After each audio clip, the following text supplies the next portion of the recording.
دین اسلام بے شمار قربانیاں پیش کرنے کے بعد ہم تک پہنچا ہے۔ صحابہ کرام رضوان اللہ تعالی علیہم اجمعین نے درخت کے پتوں کو کھا کر کے اپنی زندگی کو بسر کیا اور دین اسلام کو صحیح معنوں میں ہم تک پہنچایا۔ نبی کے ایک صحابی ہیں جس کو دنیا انسانیت حضرت مصعب بن عمیر رضی اللہ تعالیٰ عنہ کے نام سے جانتی ہے۔ کون مصعب بن عمیر رضی اللہ تعالیٰ عنہ؟ وہ مصعب بن عمیر رضی اللہ تعالیٰ عنہ کہ نبی پاک صلی اللہ تعالیٰ علیہ وسلم نے حضرت مصعب بن عمیر سے کہا کہ اے مصعب ایمان لے آؤ۔ حضرت مصعب بن عمیر رضی اللہ تعالیٰ عنہ نبی کی دعوت پر کلمہ طیبہ پڑھ کر کے داخل اسلام ہو گئے۔ میرے نبی نے حضرت مصعب بن عمیر رضی اللہ تعالیٰ عنہ سے فرمایا کہ اے مصعب بن عمیر رضی اللہ تعالیٰ عنہ، دین اسلام کی تبلیغ کرنے کے لیے آپ کو ایک بستی میں جانا ہے، اور وہ بستی کوئی اور نہیں، اس بستی کا نام مدینہ شریف ہے۔ حضرت مصعب بن عمیر رضی اللہ تعالیٰ عنہ اللہ کے رسول صلی اللہ تعالیٰ علیہ وسلم کی دعوت پر ایمان لے کر کے آئے، کلمہ طیبہ پڑھ کر کے داخل اسلام ہو گئے، جن کے بارے میں حدیث کے اندر آتا ہے کہ ایمان لانے سے پہلے حضرت مصعب بن عمیر رضی اللہ تعالیٰ عنہ بہت لگزری لائف، اچھی زندگی گزار رہے تھے۔ خود اللہ کے رسول صلی اللہ تعالیٰ علیہ وسلم نے ارشاد فرمایا، رأیت ابویہ یغذبانہ بأطیب الطعام والشراب، میں نے حضرت مصعب بن عمیر رضی اللہ تعالیٰ عنہ کے والدین کو دیکھا کہ حضرت مصعب بن عمیر رضی اللہ تعالیٰ عنہ کے والدین حضرت مصعب کو مکہ کے اندر سب سے اچھا کھانا کھلاتے تھے اور قیمتی لباس پہناتے تھے۔ یہی مصعب بن عمیر رضی اللہ تعالیٰ عنہ جب داخل اسلام ہوئے، میرے نبی نے حضرت مصعب بن عمیر رضی اللہ تعالیٰ عنہ سے کہا کہ جاؤ دین اسلام کی تبلیغ کرنے کے لیے جاؤ۔ حضرت مصعب بن عمیر رضی اللہ تعالیٰ عنہ دین اسلام کی تبلیغ کرنے کے لیے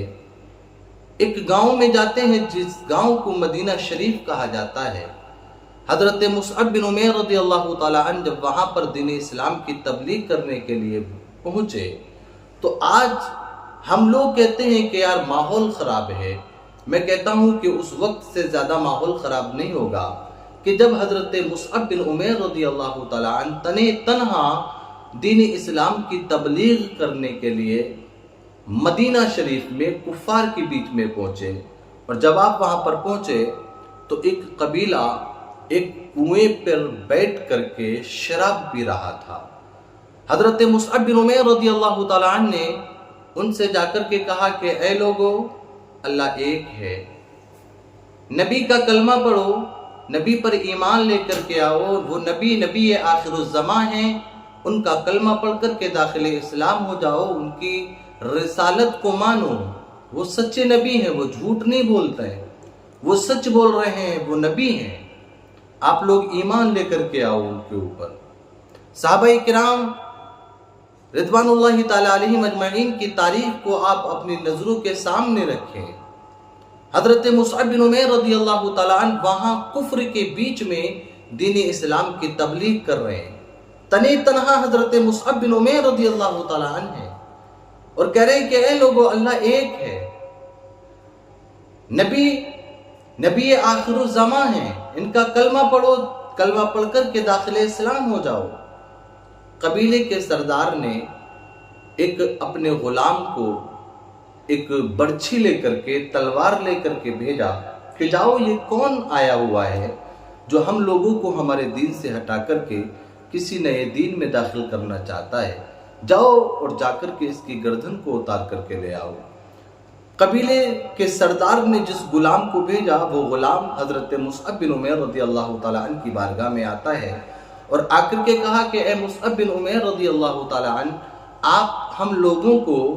ہمارے دین سے ہٹا کر کے کس نئے دین میں داخل کرنا چاہتے ہیں؟